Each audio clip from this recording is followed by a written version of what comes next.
And we're back to learning JavaScript on FreeCodeCamp.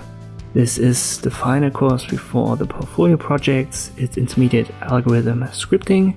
Some of these exercises are a little bit more complex, and I have to be honest and say that I couldn't solve all of them by myself. I had to look it up, do some research online to find solutions. This is already my limit, so I'm not this super programmer. I know the basics, I had them at college, and I wanted to refresh them a little bit. And this is kind of where it ends for me. I'll try to explain it as best as I can. Let us go over it step by step. As always, it's a good idea for you to try to solve it yourself first, maybe do some research online, and if you can't find a solution, then check my walkthroughs. Let us start with the first one, sum of all numbers in a range. So we've got two numbers, and they determine the min and the max of a range, and all of the numbers in between should then be summed up. The way I solved it, I've declared a sum variable, then I've used a for loop. I use I as the counter, so it's the regular outline for a loop, and we'll store our values inside of the sum. I use plus equals I. So I in my case could also be seen as the lower point or the lowest number in our array.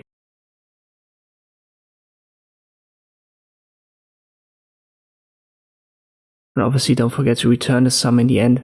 But let me go over an example and it becomes clear. We've got sum all 1 to 4. So our lower, the min is 1, and the upper, the max is 4.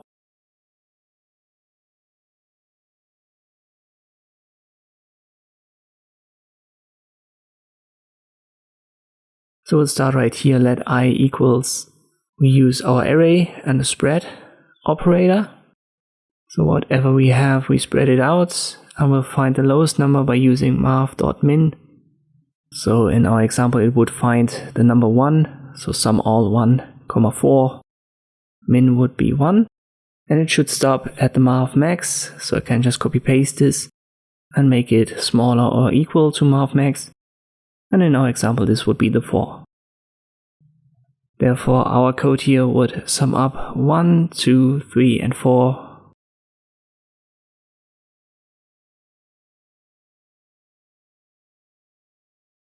Let me print it out.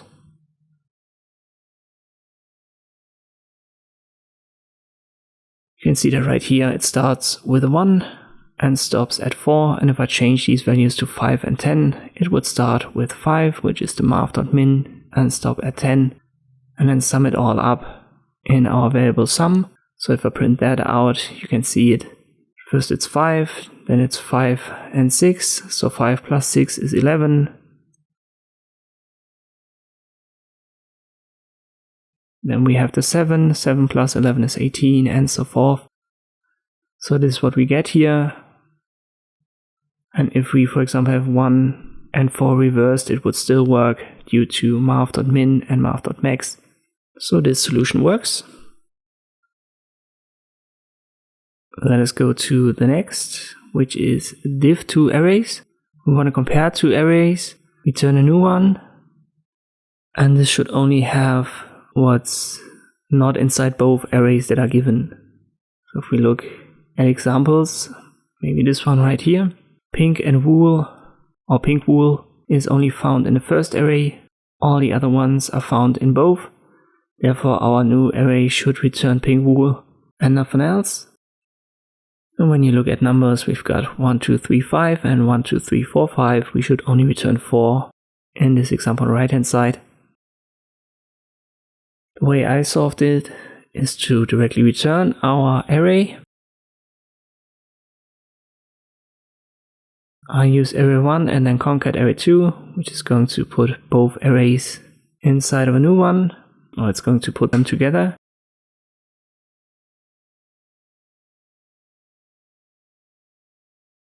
And then I've filtered this new array, which contains array 1 and array 2. Here we have a number, but in general it should also work for words, so I use item as a variable name.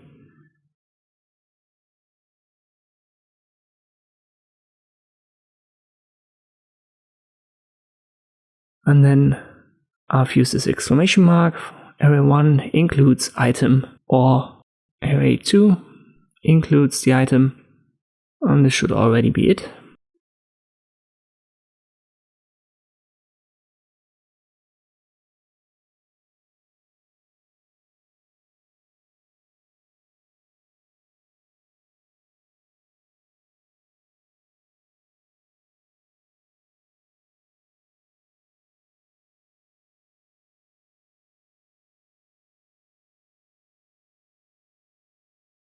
Let me check if I made any typos while running the test. So we're good. So what I've done is I've put these two arrays, array 1 and array 2 together, and then I've filtered it. So we want to know if something is only in one array and not the other one. And this is how we can do it by using these exclamation marks and using the include method. So it's going to check each array and see if it's in there. And if it's, for example, in array 1 and array 2, the condition wouldn't be true anymore, and then it would be filtered out. For example, the 1 would be in array 1 and also in array 2, so it would be filtered out. And the 4, it would be left. So this is the one that we are actually filtering into our new array that's then returned, and the other ones are gone.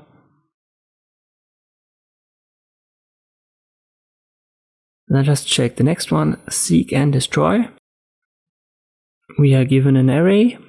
After the array we've got 1 or 2 arguments, or even more arguments, and we want to use them to remove elements from our array. So let us check a couple of examples and it becomes clear. Right here we've got 1, 2, 3, 1, 2, 3 in the array. 2, 3 would then be used and applied to it to filter out these elements. So 1 and 1 would be left. I think it's easy to understand, and the second one, 1, 5, 1 is left because 2 and 3 are filtered out. The way I solved it is once again to filter it. It should also work for words, so I use item, and obviously I have to do it to the array, so arr.filter, use the item, and then let me use includes once again. So items to remove, you could see it as 2 and 3 in our example. So in code line 5, the destroyer.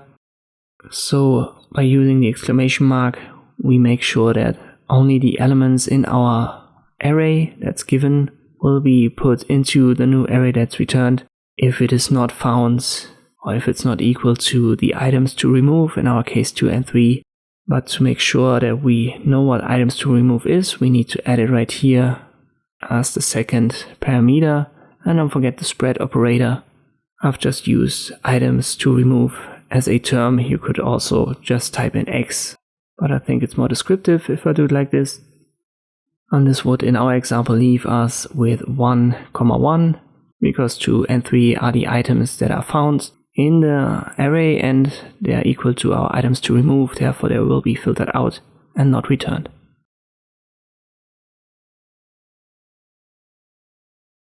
Let us move on to wherefore art thou. We've got an array of objects, it's called collection on the right hand side, and we want to check if a certain argument, which is called source, is in it, and then we want to return it. For example, the last copulate or copulet, however you pronounce it in English, if it's found in our collection, this would be returned.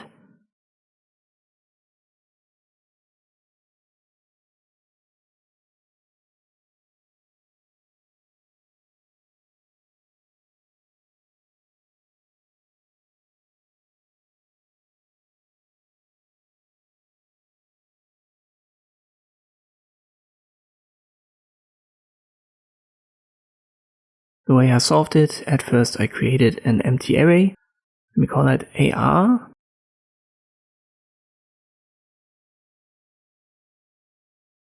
Then I've used a for loop to go through the collection.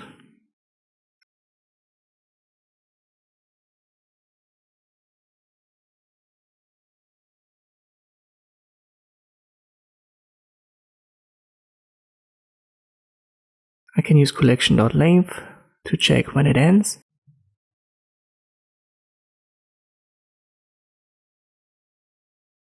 Inside, I'll declare a new variable and I'll set it to true. Let me just call that found.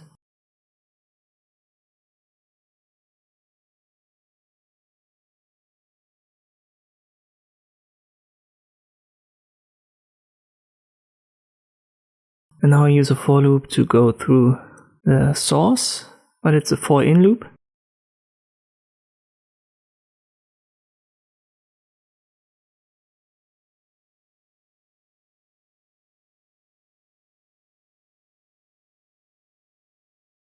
This is needed because on the right hand side we only have one element, the last copulate, but when you look at the test carefully, we've got arguments with more than one item, so we need to cycle through the collection for each of them. You can see it, for example, right here. So here we've got A, B, and C, 3 items in the argument source. And we want to check if this item is in the collection.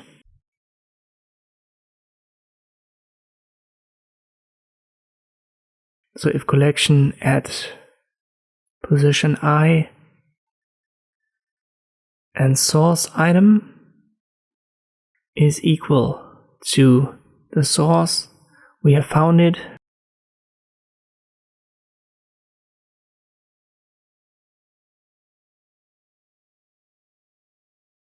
Therefore, we have to check if it's unequal at position source item for source. And if this is true, we want to set the found to false, because in this case, we wouldn't have found our source in a collection.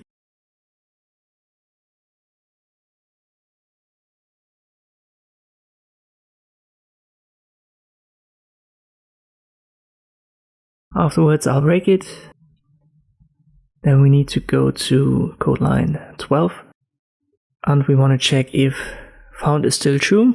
We can just set the if condition to found. So if it's true, if is going to be true.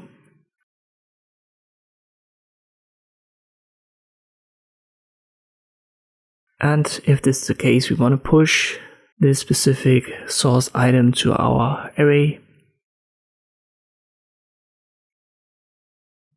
And we can do that by using the collection at the index position I.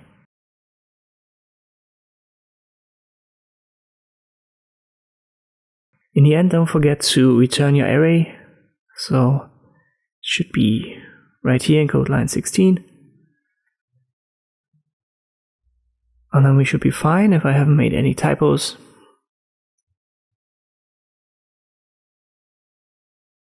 So again, we've got an empty array. We'll push everything that's found into it and then return it in code line 16. We have created a variable found to check if something is true or false. And then we've got the 2 loops. The first one is for the collection. The second one is a for in loop for all the arguments or all the items in our argument source. So this one works for me.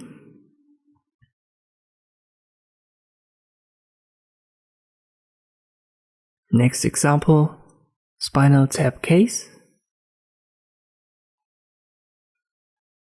Here we need to turn a string to lowercase and then join it by dashes.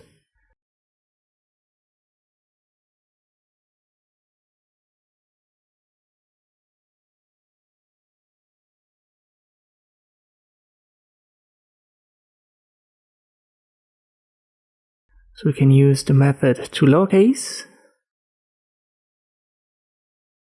the method join with this minus sign, the dash.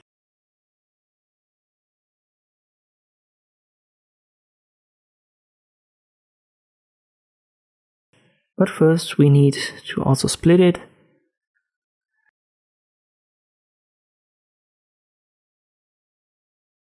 And for splitting, I'll use these rejigs, so the regular expressions. In the first test we've got white space, but we also have underscores, dashes, and uppercase letters.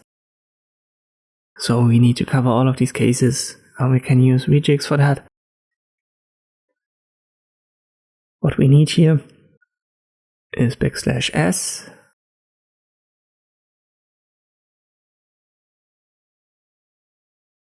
underscore,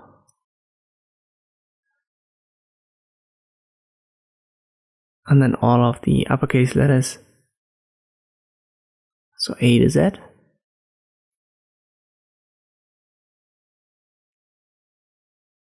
If you're unsure about all of this stuff, check out my FreeCodeCamp walkthrough for regular expressions. There it is explained. But the A to Z is for the uppercase letters. And we've got the underscore and the S to cover the white space underscore. And we don't technically have to cover the dashes as we want to join it as a dash anyway. But this solves it.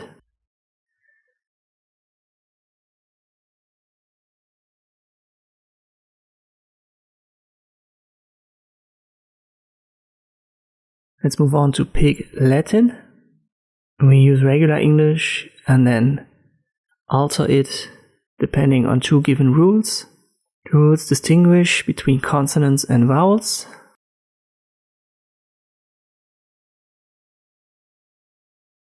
Let's check the tests. We've got California, so C would be a consonant, therefore C would be pushed to the end and AY would be added. So we had California K, the end. Second case, for example, works with algorithm. A is a vowel, therefore we'll just add way to it. So we've got algorithm way in the end. Let's set these two cases up on the right hand side.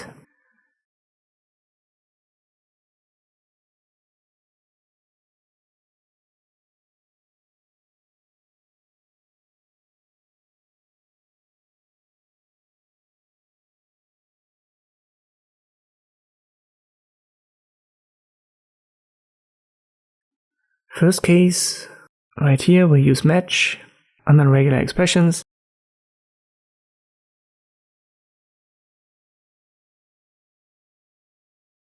We use this caret character and then check for vowels.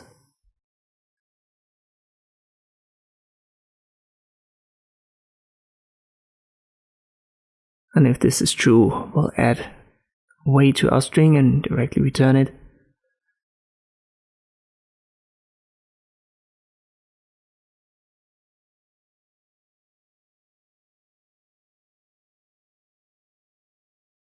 So this would be the algorithm test case.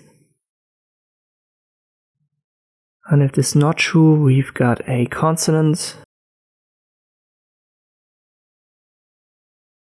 Let me just declare a new variable for that, consonant str.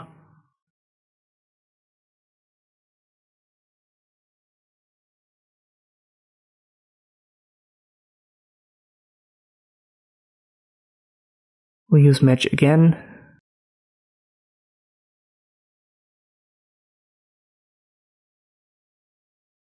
And in this case, we use two carets. The second one is to get the opposite.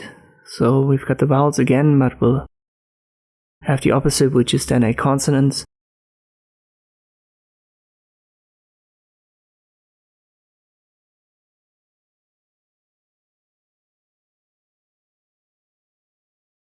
Don't forget the plus sign, and then this index position.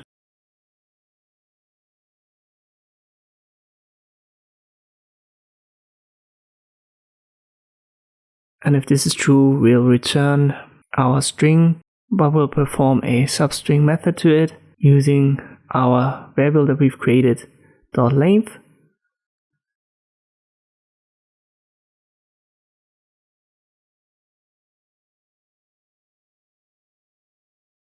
And then we'll add this again, and we'll have to add AY for A.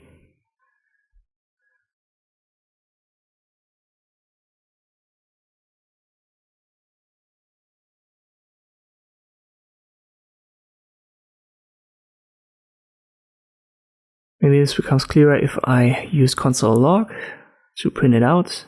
In this example, we've got consonant, so it starts with a C. Therefore, the first if condition is false, and we'll jump directly to code line 5.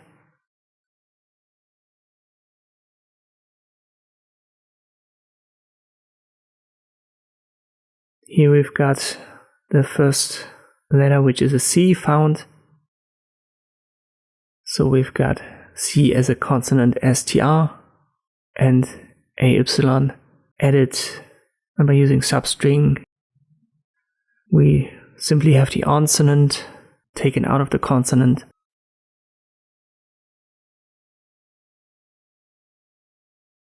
If I change this, let me just get rid of the first letter. We've got consonant and the first letter would be an O. Therefore, the if statement or the if condition in code line 2 would be true. And we've got consonant way. Next up is search and replace. So we'll get a sentence string and we'll find a certain word, which is the before, and replace it with the after. If we look at an example, let's say test 1, we have store as the before, and mall will replace it. On the right hand side we've got jumped as the before, and it should be replaced by leap. Let me carefully read the note. Alright, so it's case sensitive. We need to take care of that.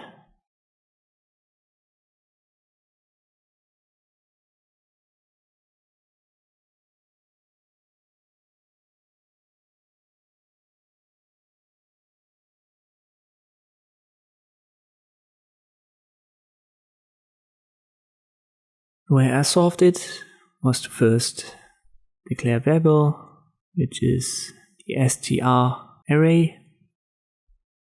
I'm going to split the original string where there's white space.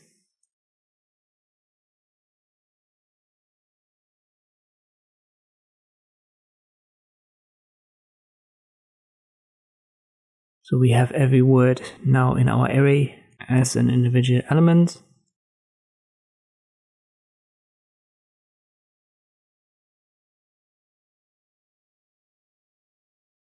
Let me call this the replace word.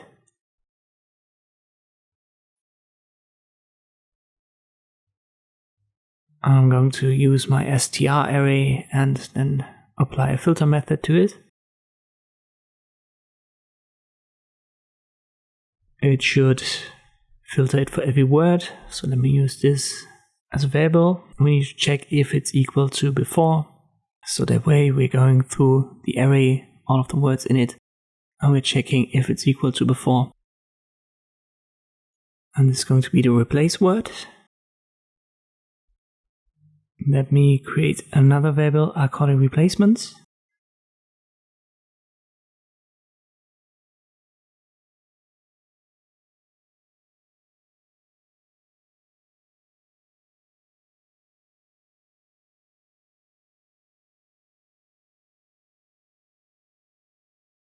And it's going to be our replace word.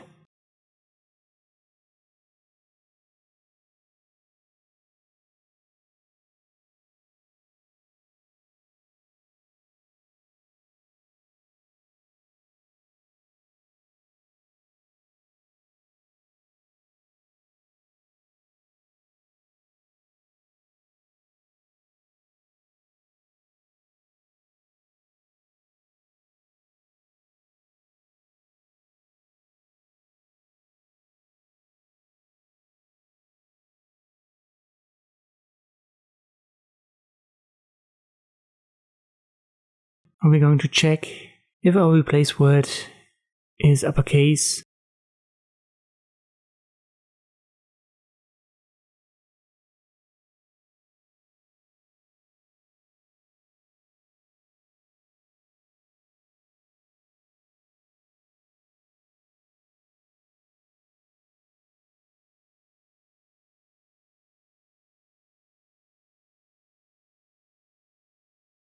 If it is, we'll change our after at the index position 0 to uppercase.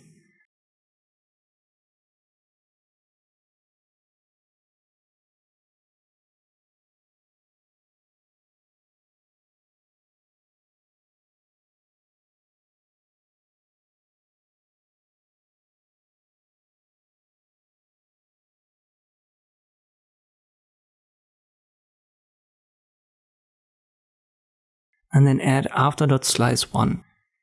So this would give us the after word, in our case leaped. It would take the first letter, which is the L, make it uppercase, and then slice it. So where the L is. And as a result we would get leaped with a capital L. But once again only if our replace word would have an uppercase. If not, we'll set it to lowercase. So this covers the two cases where it's either upper or lower case. Let me check where we have such a case. For example, in test 5, where it says Tom and it should be replaced by John, so that would be uppercase.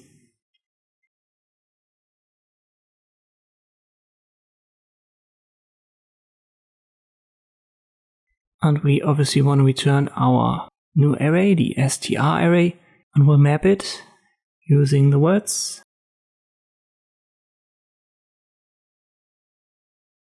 And if our word is equal to before, we're going to use our replacement.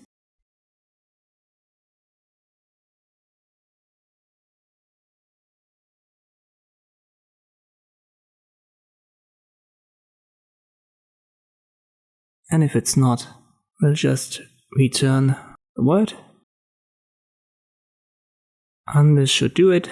So our replacement in this case jumped would be replaced by leaped. And if jumped wouldn't be in our string, we would just keep the original words.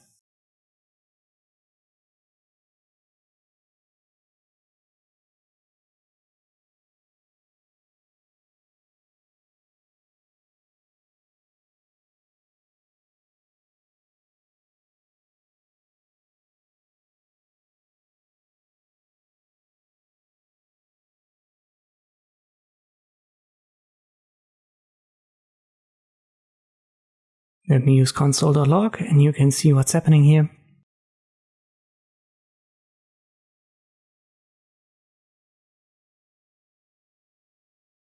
So we have replaced it in our array, but finally we need to join it again.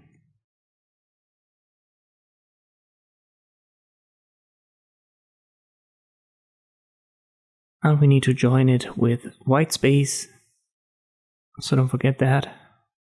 And this should solve it all. So jump was replaced by leaped, and if I haven't made any other typos here, we're good.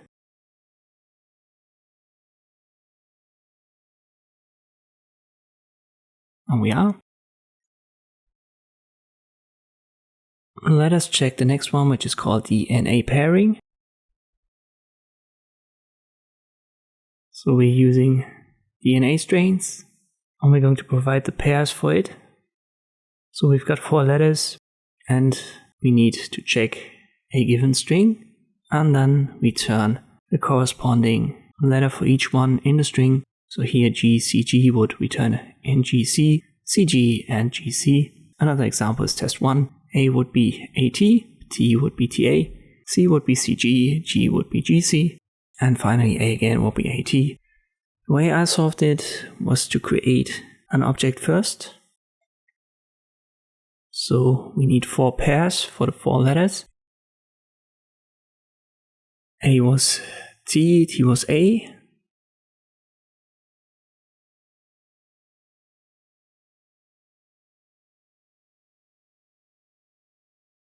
C was G, and G was C.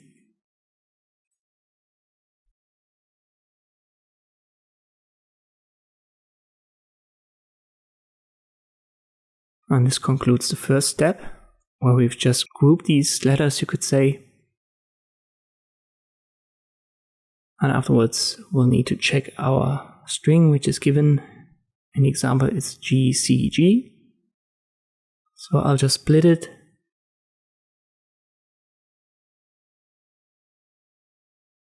I split it without any content, so I'll just add these quotation marks.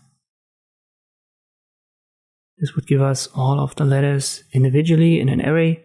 Let me just directly add console.log and you can see it, so we don't have GCG as a group. Instead, we have it as individual elements. And once again, don't use white space here, just use the quotation marks. Now I want to map it. Let me call that DNA. We want to check our DNA strain.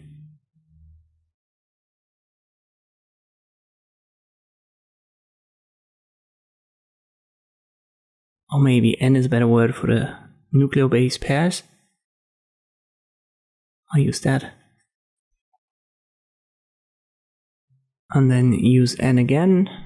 And afterwards the pairs with a value of n, so we'll check in our object the pairs if n, which would be one of the 4 letters, is in our string.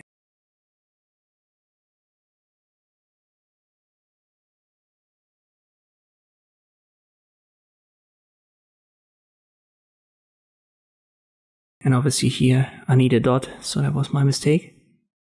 And we should be already done now. So n is just a placeholder for nucleobase pairs. And pairs is the name for the object that I've created. So we're going through the letters in our string, and then the mapping checks for the corresponding base inside of our object and returns it as groups. So if I, for example, change it from n to base, for the nucleobase, it might be more descriptive, but this is the way to solve it. So G gives us C, C gives us G, and G gives us C again.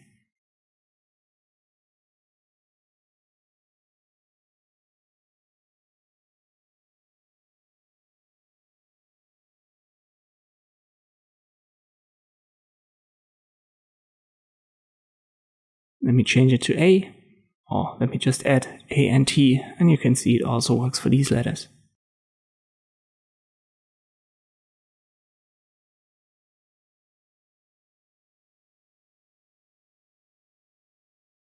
We want to find the missing letter in a parse letter range and then return it.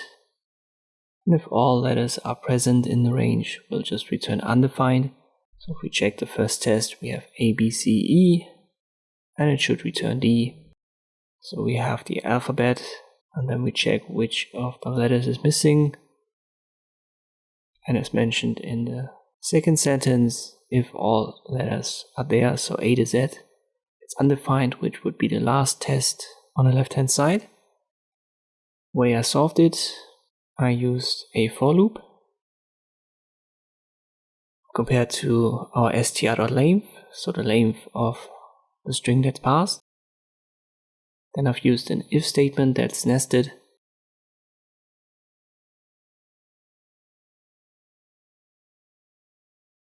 Condition is our str.charcode at position I, so I was our counter, minus str.charcode at I minus 1. And if this is bigger than 1, we're going to return a string.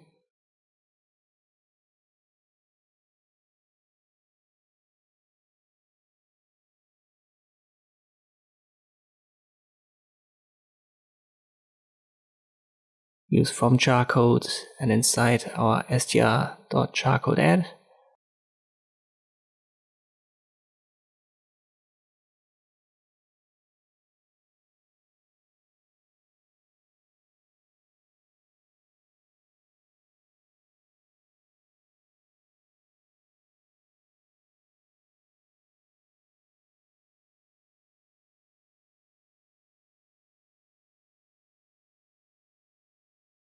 I minus 1, and then we'll have to add plus 1 for the position in our character set.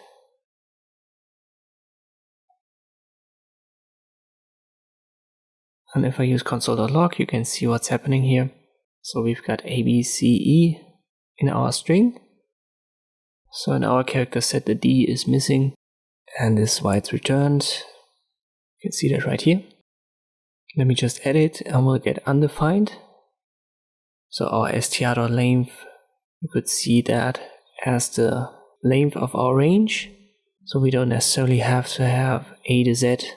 If we have A to E, it's fine as long as we've got all characters that are in between. If I add a G, the F is missing. So everything works. Again, we've got our for loop, which goes through it letter by letter, and then stops when the range has reached its limit. The if statement, or the condition of it, it compares the two letters that are neighboring, you could say, so that are next to one another in a range. And if we have a range that's bigger than 1, we know that there is something missing in the range that should be there, because normally the neighboring letters, so D to E, would only have a gap of 1. But if we had D to, for example, F, we would have a gap that's bigger than 1, it's 2. So if this is the case, we'll return the missing character and we'll use the string dot from char code to do that.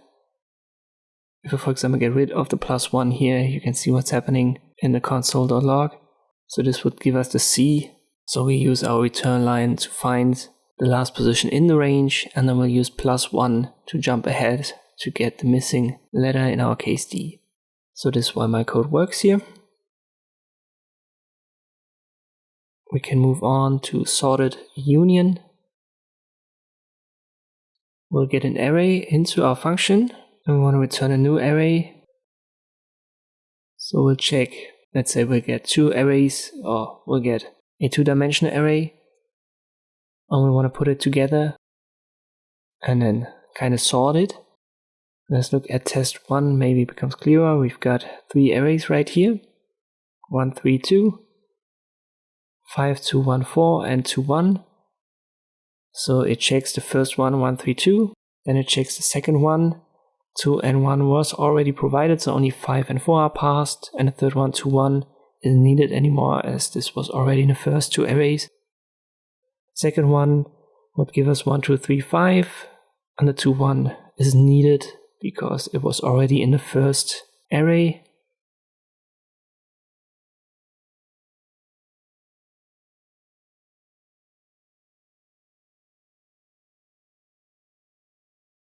We can get 2 or more arrays, so there is no upper limit.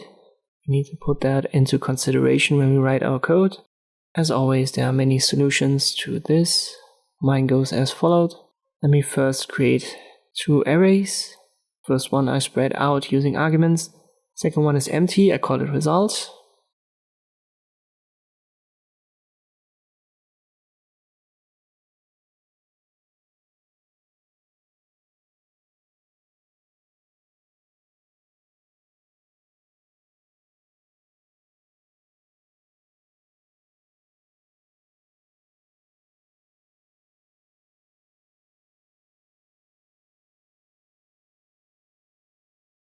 Then I use a for loop. I want to compare it to my args. So args.length.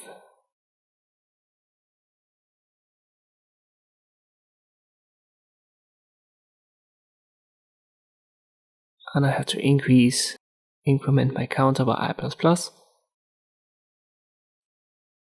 So we're going through these nested arrays. And we need another for loop nested to go through each array one by one. Then we define a new counter called j.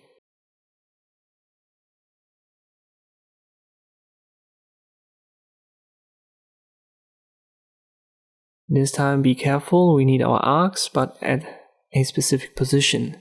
So not args.length, but args counter I.length. And then j++.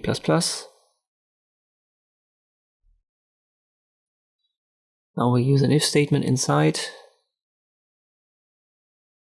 We'll use our result here and push the specific number. It's going to be our args at the position I and j.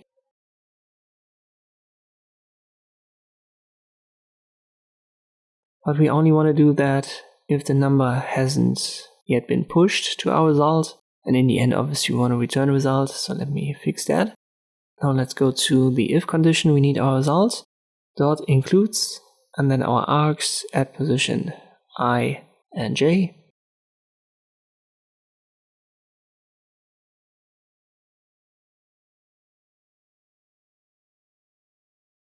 So we'll check with it if the number is there in our result already. Let me just add console.log.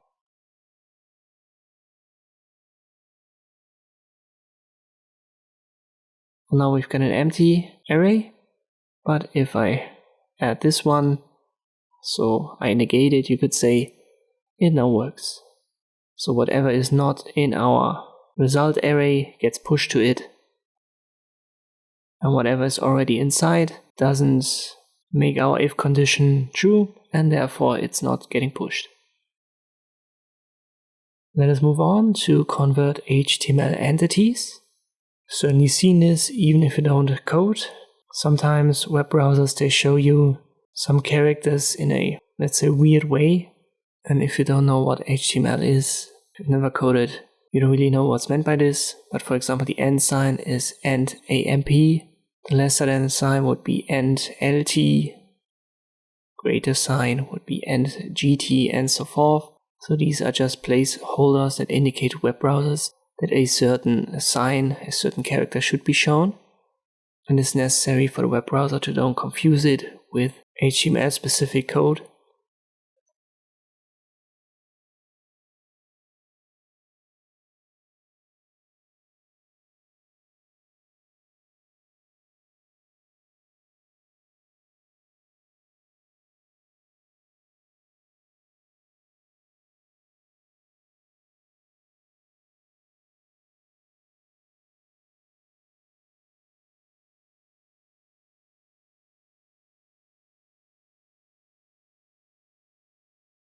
And now we'll have to convert this. Let me first use our string, and I split it, so it's in a new array now.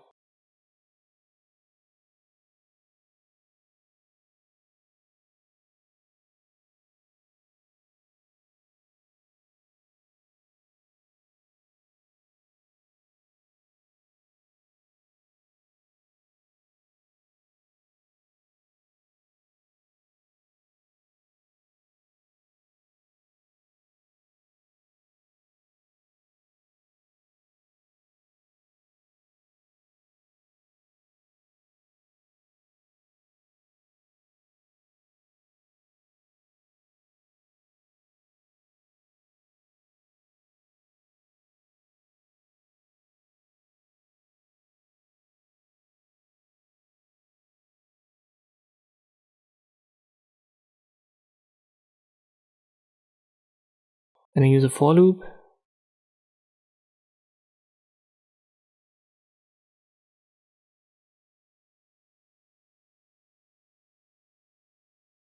I use my new array.length. So we go through each element of the array. And then I've used the switch. We want to check our array at index position I.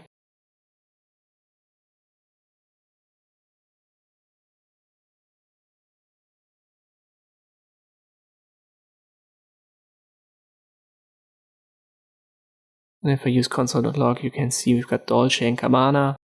And by doing that, by splitting it, we'll get every single letter and every single character, so the end sign as well, as an individual element in our array. And now we'll just compare these cases and then convert them. We've got 5 cases, if I'm not mistaken. So we've got the end sign, and if it's an end sign, we need our array at position I and change it to end AMP.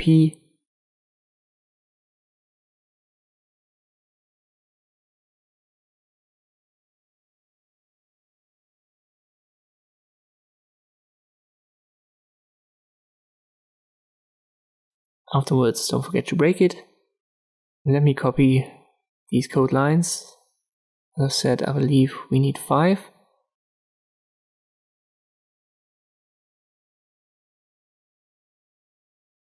We've got the lesser than sign, which was LT.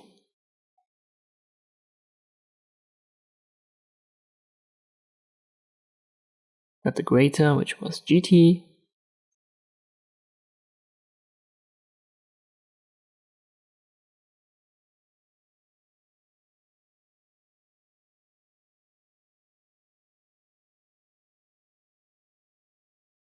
We've got the quotation marks, which was end quad.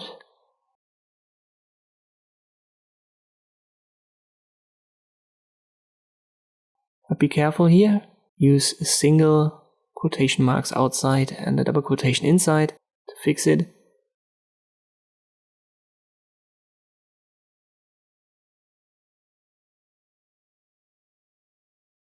And the last one was this single quotation mark or apostrophe, and this should be apos.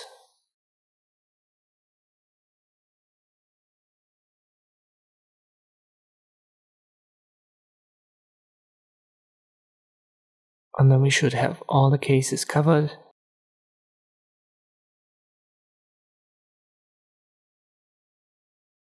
Let me add console.log and I check it.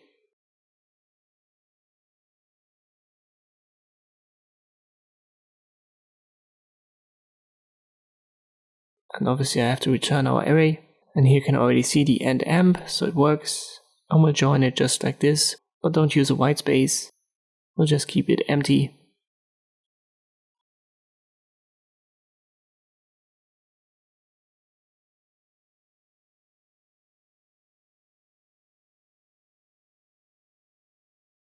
And we should be fine if I haven't made any mistakes or any typos.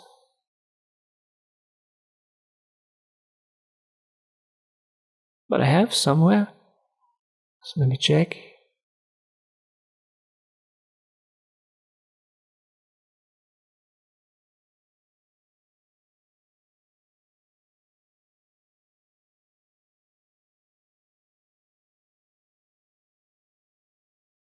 I've missed a semicolon, so I need to add that to all the cases. So that was my mistake. Sorry about that.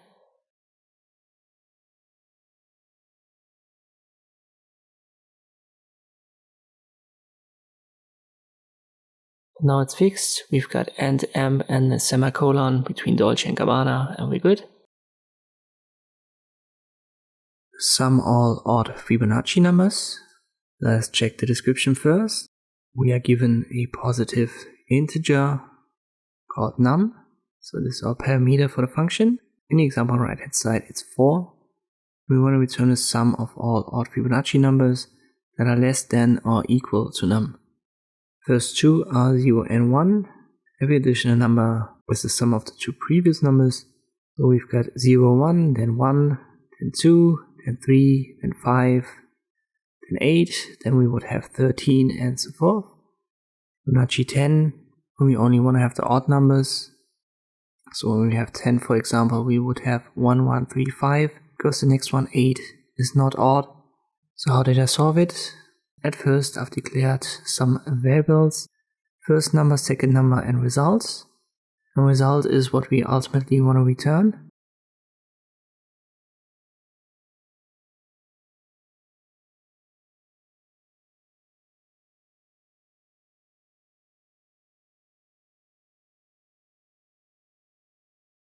And then I've used the while loop.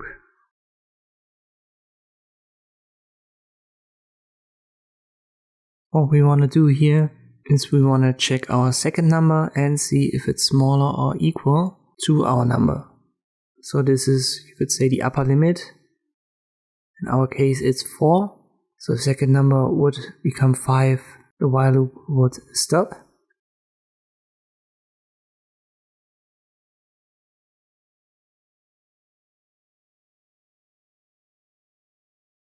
Then we use an if statement inside to check if it's odd or not. So second number, remainder 2, unequal to 0, then we know it's odd. We use our results, plus equal second number. So the result stores all of these numbers. In the end, it's going to be our sum.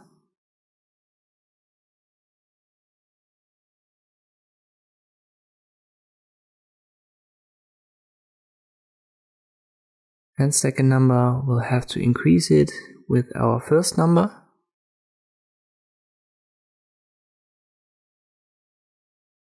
So plus equal first number.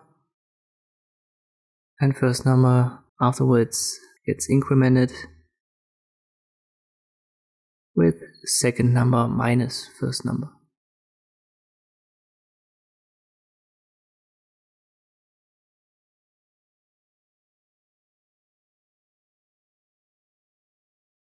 Let me check it, and I haven't made any typos. So after we've declared our variables, we'll use the while loop and check if our second number has reached the limit. In our case, it's 4. So at 5, 4 second number, the while loop would stop. But we've used the if statement to check if we have odd numbers. If we have, we'll use the second number and store it in results and add to what's already in the result, and we've started with 0. Let me use console.log to show you.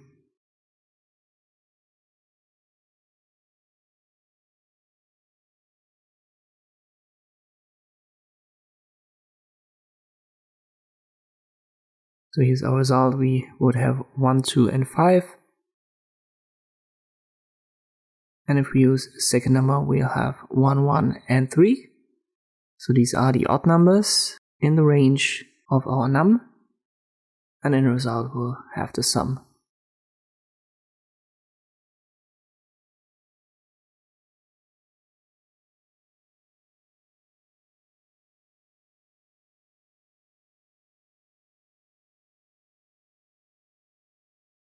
Let us move on to sum all primes. Prime numbers are defined as greater than 1, and they only have 2 divisors or divisors, which are 1 and itself. So 2 is a prime, 3 would be a prime, but 4 is not a prime, as 4 can be divided by 1, 2, and 4. 5 again would be a prime, and so forth. And we want to sum them up in a given range. In our example on the right hand side, it's 10, and 10 should return a number. It should be 17, because 1 plus 2 plus 3 plus 5 plus 7 would be 17. So these are all the prime numbers in that given range, which is our parameter num. And it's 17 and not 18, because a prime number is bigger than 1. Otherwise it would be 18. But 1 is not a prime. I've solved it like this. At first I've created an array. I've called it primes.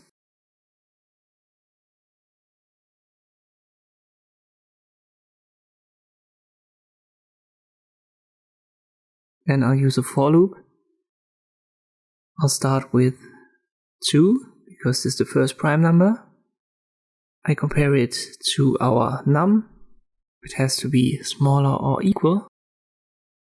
Here it says it should be less than or equal to num. And then I want to increment it.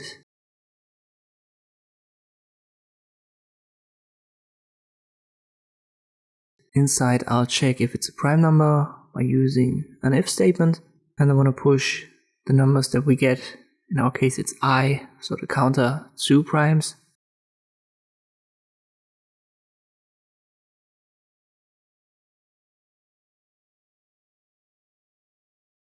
And then the if condition will check by using primes.every for a specific prime.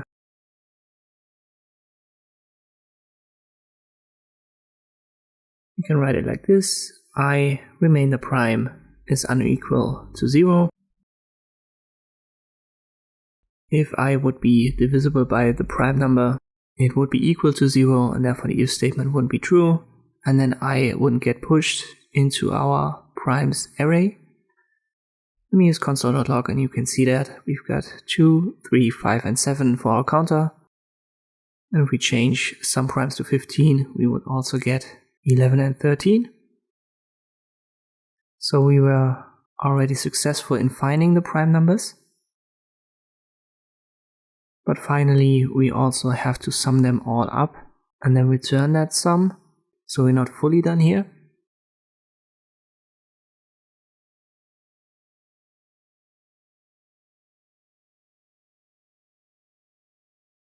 And we can do it by using our primes right here. Let me add console.log directly.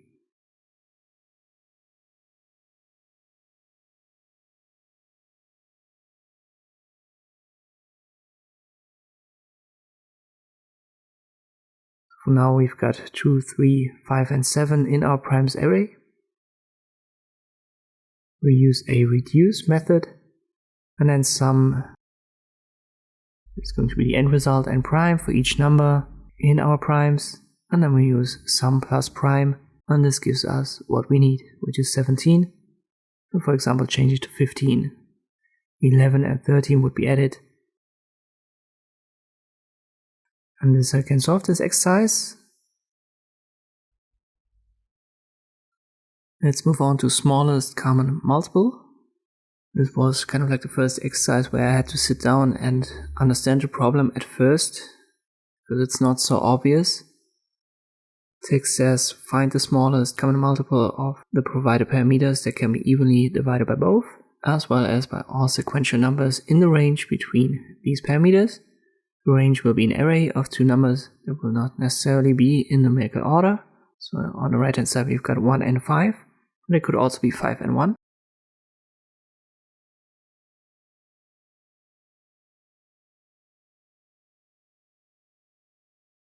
An example on the left hand side, if given 1 and 3, find the smallest common multiple of both 1 and 3 that is also evenly divisible by all numbers between 1 and 3, and that would be 6.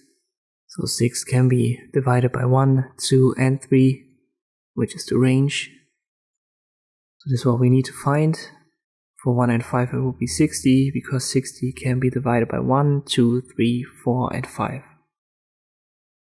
For example here 2 and 10, I can't really do that in the head directly anymore, but this is what we need.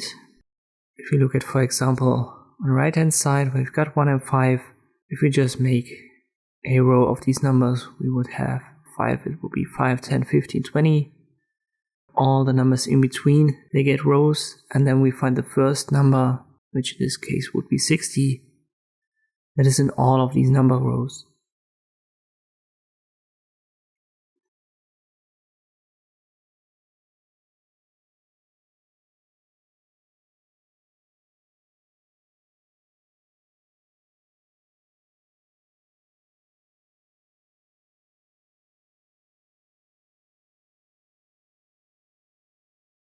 So if I write it like this, I think the problem is easier to understand.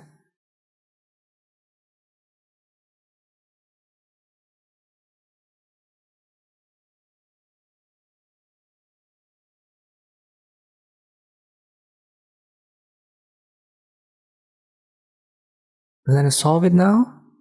What I did was I've created this min-max array and I've applied a sort method to it. By doing this, we've taken care of the order, so it doesn't matter anymore if we'll have 1, 5 or 5, 1.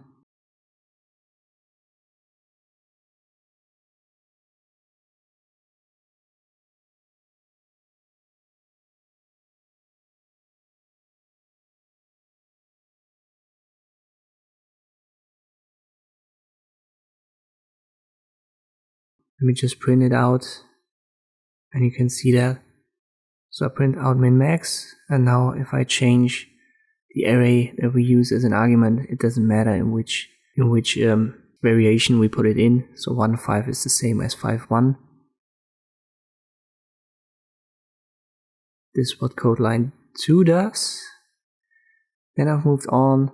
I've declared a divisors variable, and this is max minus min. So in our case would be 5 minus 1, but it has to be plus 1.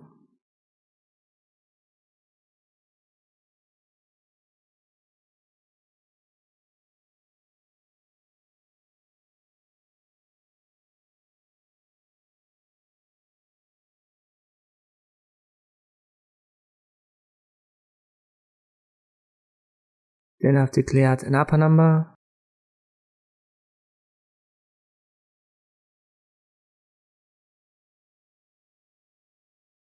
And I've used a for loop. For the counter, I'll use the min and max values. So we'll start with the minimum and we'll go up to the max. And as we use multiples, we use upper number multiplied equal I, so our counter.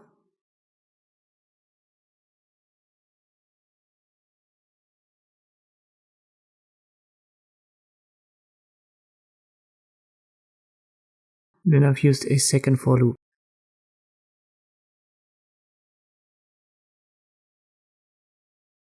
Here I've used the multiple as a counter, and I've set it to the max, and I increment it with plus equal to max, and I compare it to the upper number.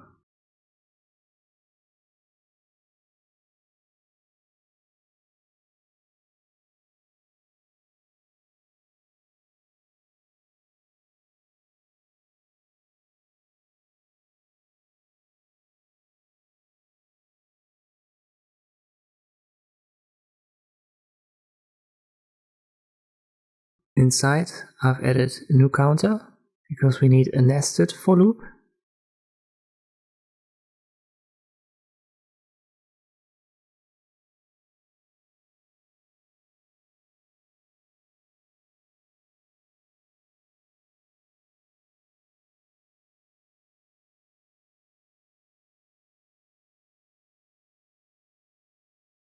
And we also need an if statement here to check for our multiple. And if we use remainder I, we can check if it's divisible. So if we set it to 0, it is divisible by I. And then we add 1 to our counter.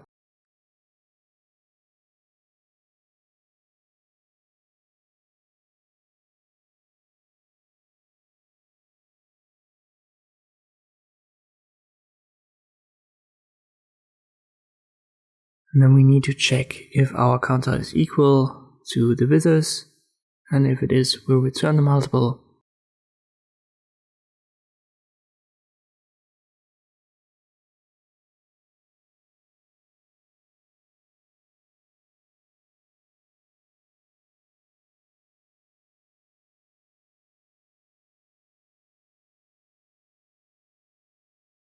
So let me get rid of this one. We don't want to return the array. Once again, we've got our first let in the second code line. We've used that to sort our arguments. So 1 and 5, 5, 1 doesn't matter anymore. And we've defined the divisors, in our case max versus min plus 1. This would be 5. Then we've declared an upper number and used our first for loop. And we've stored the multiplications in the upper number. But obviously this has to be smaller or equal to max, so my mistake here. So don't let me confuse you. We'll stay in the range of min and max, and therefore the counter needs to be smaller or equal to max. We'll store all of the multiplications in the upper number. Then we'll go to the next for loop, and here we also need smaller or equal to upper number. So I've had these two typos, sorry about that. Inside we've declared a new counter for the next for loop.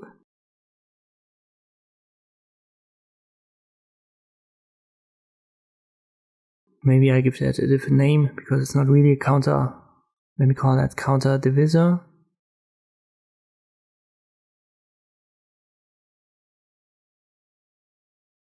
Once again, we'll stay within min and max for the for loop in line 12. And then we check if the multiple, so our counter for the outer loop, is divisible by I. So this is what we use to condition with the remainder for. And if it is, we'll add 1 to our counter divisor. And here in the 17th code line, we'll use the counter divisor again and check if it's equal to divisors. And if it is, we'll return the multiply. So it's a little bit more complex. You may want to pause the video and go over it yourself step by step in your own time. Let's move on to drop it. We have an array and a function as parameters. So the array will be iterated through. And depending on what function we've got, we want to remove elements from it. So in simple terms, let us check the tests. We've got array 1, 2, 3, 4, and a function that's bigger or equal to 3. So 3 and 4 will be returned as they pass the function. But be careful, it's always about the first element in the array that passes the function. You can see that in the final test. For example, we've got 1, 2, 3, 9, 2. And it should return everything that's bigger than 2, but the final 2 is also returned as the first element that meets our criteria for the function to be true is the 3, so we'll get 392 and not just 39. My solution for it, let's check the right hand side. We've got 1, 2, 3, and we want to return starting at smaller than 3, so this would already be our first element. I've simply used the while loop. I've used the array.length, so in our case it would be iterated 3 times, and the array.length needs to be bigger than 0, obviously. When it's 0, we don't have to iterate through anything. Then we'll use the function, and we use the array at index position 0, and it has to be the inverse of it, so use the exclamation mark for our while loop to continue, because if it was true, we already had our first element and everything should be returned.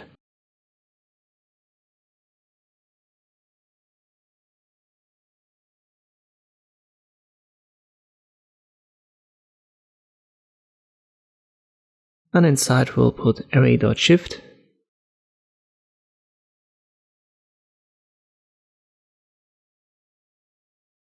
Let me check it, I haven't made any typos, so we're good here. So it's a simple solution. In our case, array.length is bigger than 3, so the first condition inside of our while loop is true. But the second condition, the inverse of function using the array at index position 0, this is already true, so the inverse is false, therefore our while loop isn't used and will directly return the array 1, 2, 3, 4 is returned. Let's just say the first number would be a 4. In this case, our second condition in the while loop, so the opposite of our function, would be true, and therefore array arr.shift would be executed once, and this would get rid of the first element, the 4. So this is why this code works. We can add console.log, and you can see here we've got 1, 2, 3. And if I, for example, get rid of the exclamation mark, the final element 3, which doesn't meet our function, this would now be returned, as we would get rid of all of the stuff that would meet our function. So this is why the exclamation mark is needed. And we're going to proceed to Steamroller. Problem is easily explained. We want to flatten a nested array. So we've got multi-dimensional arrays, and we want to get rid of all of the dimensions, you could say, and only have a one-dimensional array. Or in other words, we want to get rid of all of these brackets. The way I've solved it, the right-hand side is basically test 2, if I'm not mistaken. So we want to have 1, 2, 3, 4 as a result returned in a simple one-dimensional array. First up, I've declared a new variable, called it flat, and I've made it an empty array. And I've used the concatenation and put the array that we are passing as an argument inside. And I want to return flat in the end. Don't forget the spread operator here, and I directly add the console.log so that you can see what this code has already done. So we've already gotten rid of one dimension. 1, 2, 3 is already in the same dimension, and 4 has one bracket pair less. So this has already helped us, but we're not fully there. We need to get rid of 2 more dimensions. What you don't want to do though is to put the array directly here and spread it out. You can see that if I print it out, this would turn the last element into an object.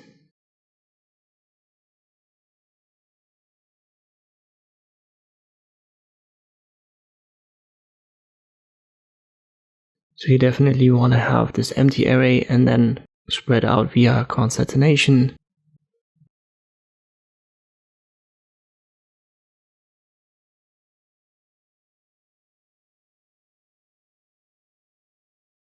And to get rid of the other dimensions, we'll just apply a sum method to our flat when we return it. We use array.isArray, and if this is true, we'll add the function again. So we'll just use recursion.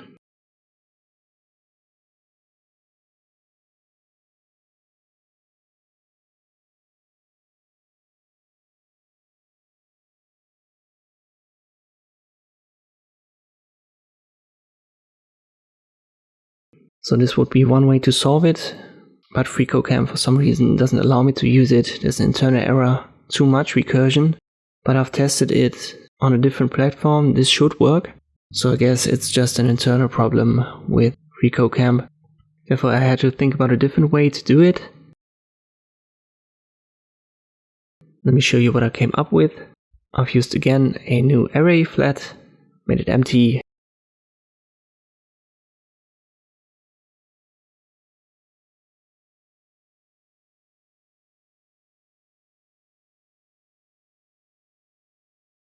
Use the for loop.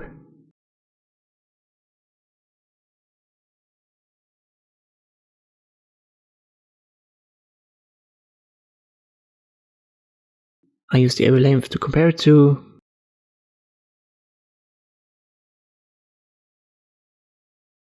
And inside I use an if, check if we still have an array.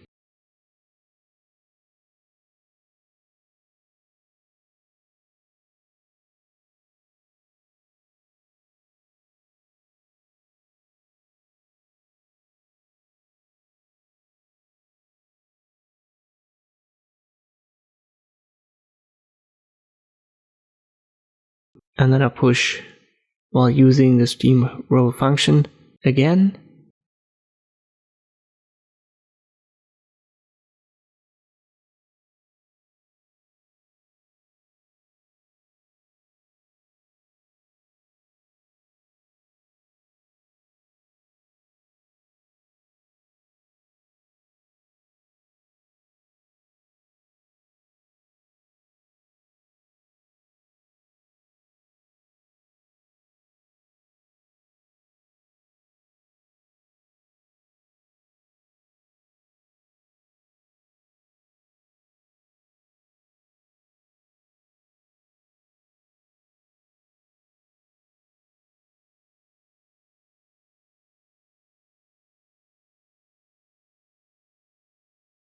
Let me show you via console.log what we're doing here.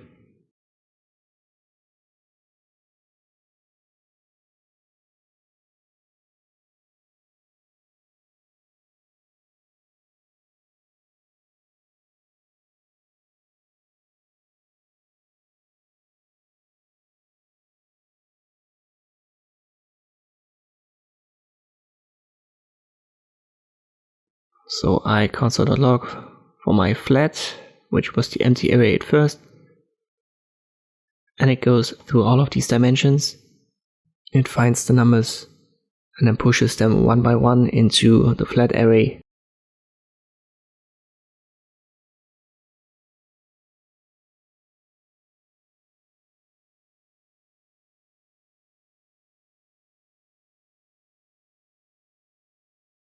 You can see that right here with the else statement. These final numbers get pushed. So this is the solution that works on FreeCodeCamp, but once again, the first one should also work. I've tried it on a different platform, so if I haven't made any typos there, this way of using recursion should also pass the test. Let us move on to binary agents. So here we use binary numbers to represent letters, and they're going to give us a simple sentence. Aren't bonfires fun is the first test, and I love FreeCodeCamp is the second. This is all stored in a string, which is passed as the argument. We use string.from charcodes, and the str is used here. I'll spread it out and then add split to it with white space. I'll use console.log to show you what we've got. It's in Chinese for now. Then I've applied a map method. I used a function with a char.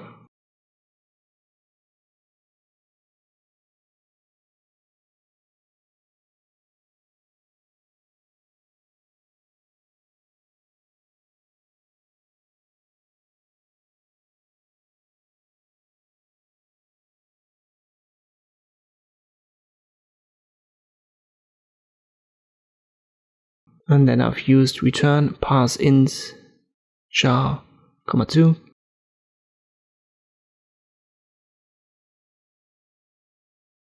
And this should solve it. Then you can just see below aren't bonfires fun is shown, so this is like the first test. So what we're doing here is we'll use the string, the str, which are the binary numbers. We'll spread them out, apply split, and then we'll use mapping and finally pass int to convert it into the character set that we need. Next one is everything be true. So we've got 2 parameters. The first one is an object, or on the right hand side it's called a collection. And we want to use the second parameter to check our collection. We want to know if all elements in the collection are true, so we're going to use the every method. I'll already apply it right here. For example, we've got the isBoard right here, which is our pre. And I believe it's like the first test here.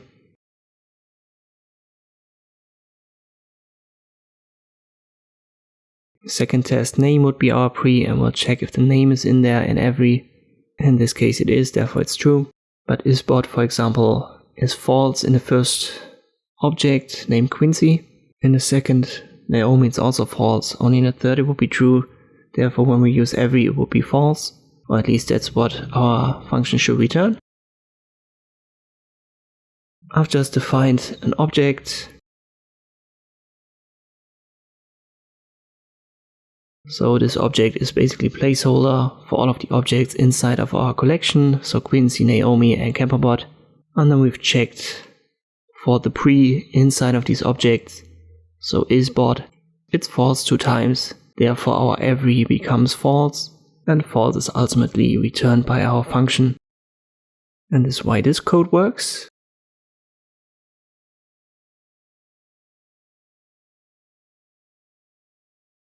We'll move on to arguments optional. We want to sum up 2 arguments.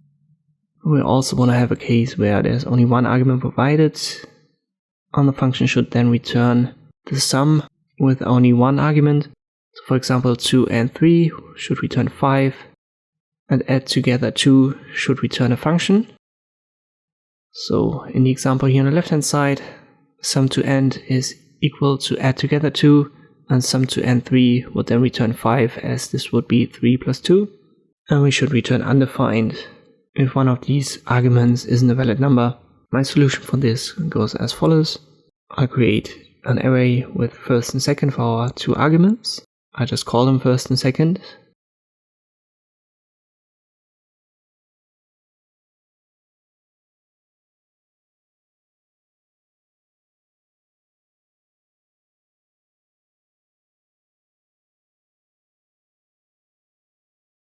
And then I've used an if statement, type of first, so we want to check if it's a number, and if it isn't, we'll return undefined.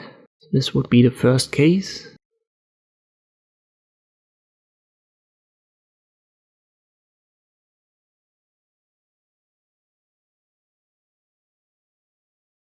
We'll do it for second as well.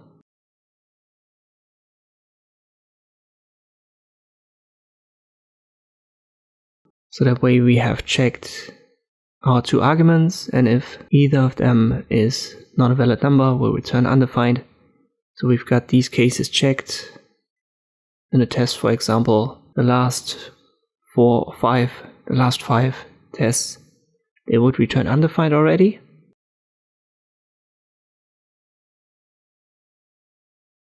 Now let's check the next case. We'll use the arguments .length, and if it's equal to 1, so we only have 1 argument,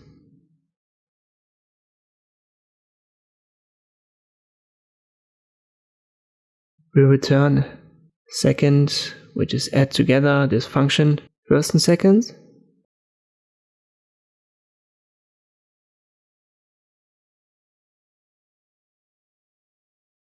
This would be the example case on the left hand side, where we have variable sum to end equals add together 2, and it becomes 5.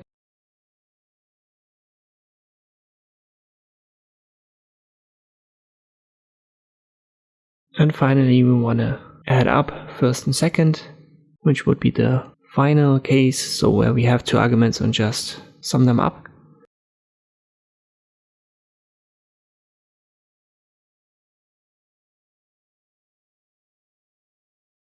But I've made a typo here, so let me check.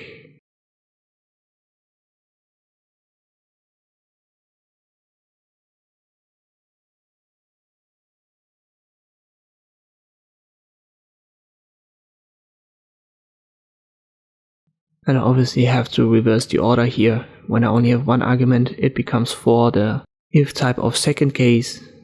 So this was my mistake, but now we've got all the 4 cases covered and the running tests are complete. So again, this case, the first one was for the first argument to check if it's a number. If it is a number and we only have 1 argument, we use it again in the second case here, code line 6, with our add together function. Third case to check is if the second argument is a number, and finally in code line 12 we've got the case where both are numbers, and we'll just sum them up. Let's move on to make a person. So we need to create an object constructor, and we've got 6 cases right here, or 6 things that we want to do for this object. When you've used the constructor before, this one is fairly easy. We already have an outline for the first case. I'll just keep the order that we've got on the left hand side and apply it now. So let us start with the first name, but at first we'll declare a new variable, let me call that full name, and this is first and last.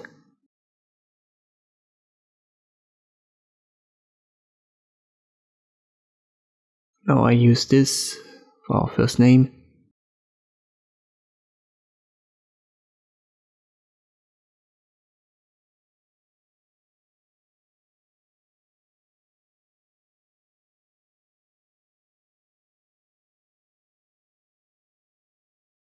And I want to return the full name, but only the first part of it, because we want to have the first name. So I split it, add the white space, and then use the index 0. So if we, for example, have Michael Brick,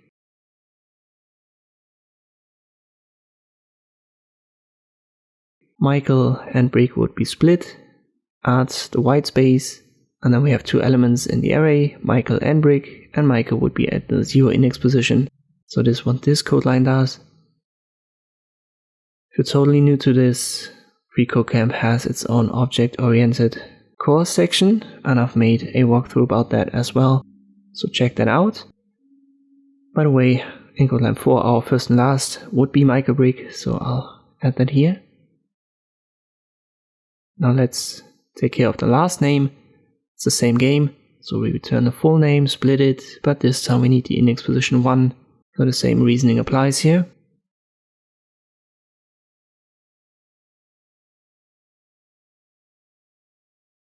We've got our full name. This is split and the white space so that we have Michael and Brick at the 2 positions in the array, and index position 1 would be the second, which is the last name Brick.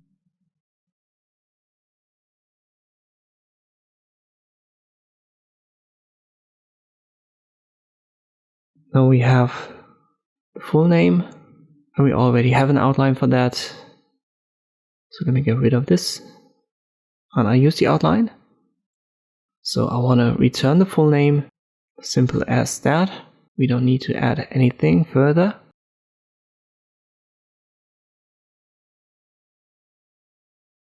Now we use set first name.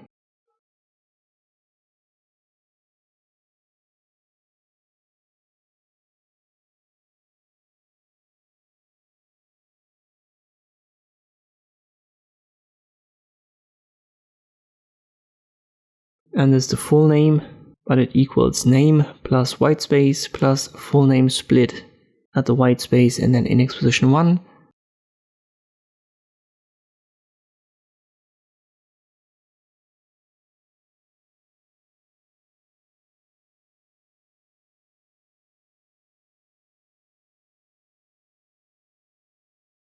So name in this case would be first name plus Brick, and we have this white space in between.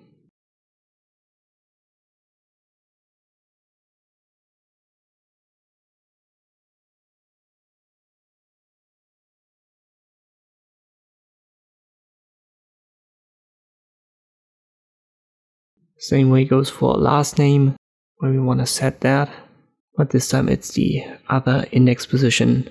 So we'll use the name that's given, just Bob Ross in our example.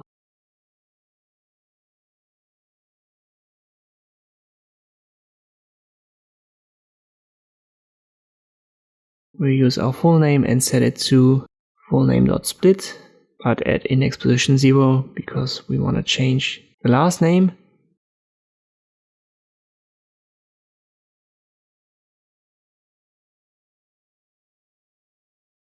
Then we'll add the white space and then the name. So Bob Ross will now be Michael Ross.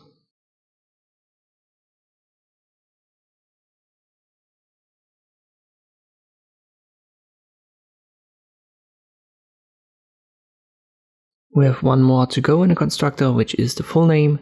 We'll simply set the full name to the name. So Bob Ross would be just used. And then would replace, for example, Michael Brick.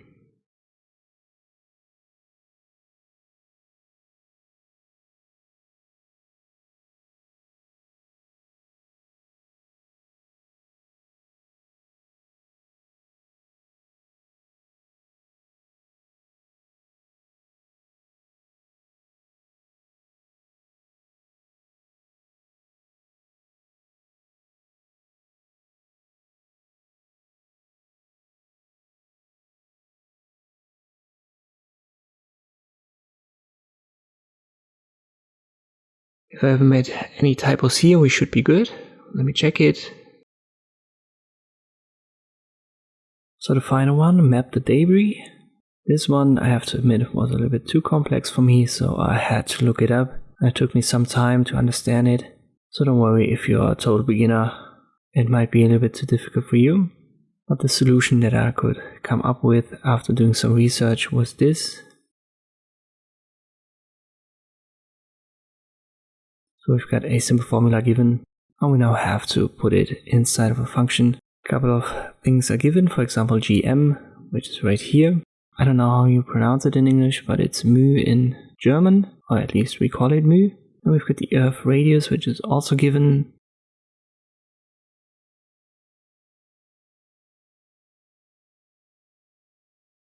So we can keep that and start here.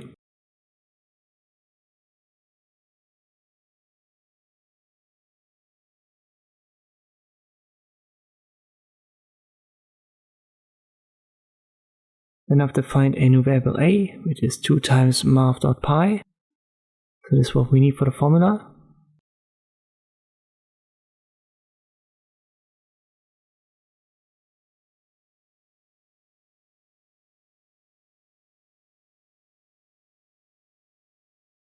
I've declared a new array. I'll just call it new ARR.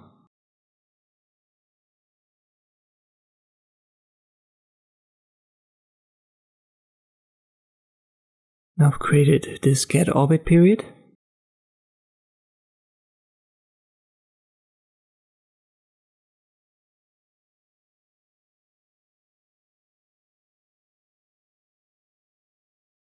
I'm going to use the object, so in our example it's given, it's the Sputnik with the average altitude.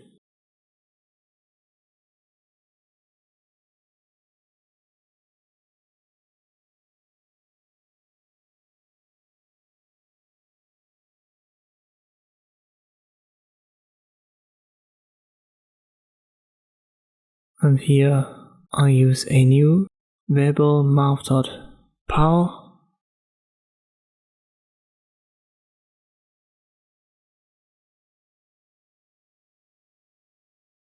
We use the earth radius plus object, and for it specifically we'll have to use the average altitude, so the AFG ALT that's given for Sputnik in this example.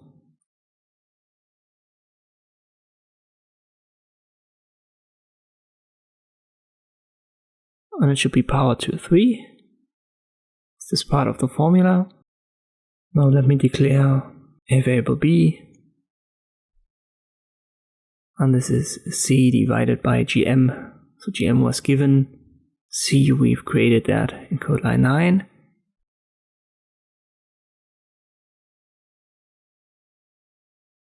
And I will set the orbit period and round it.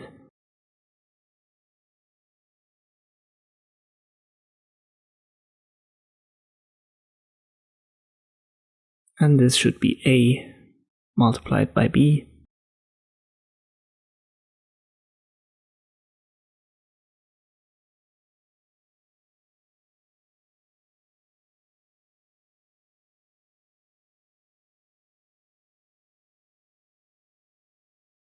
Finally, we'll need to return something here. It's going to be an object. I've got the basic outline here. So we need name and average altitude. And for the placeholders, we'll add object.name or obj.name.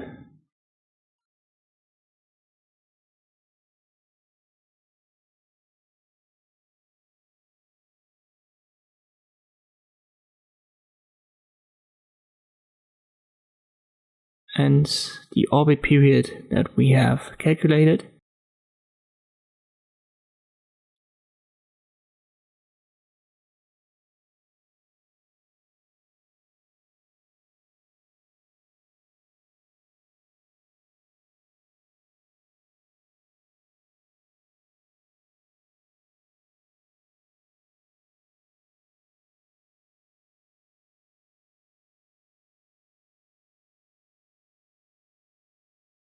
Finally, we'll have to use a for in loop, because in our array we could have multiple objects. In our example, it's just Sputnik.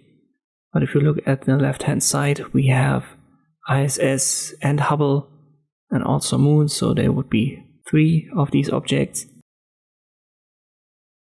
So we need a for loop to take care of these cases, and the for loop pushes these one by one into our new array that we have defined in code line 6.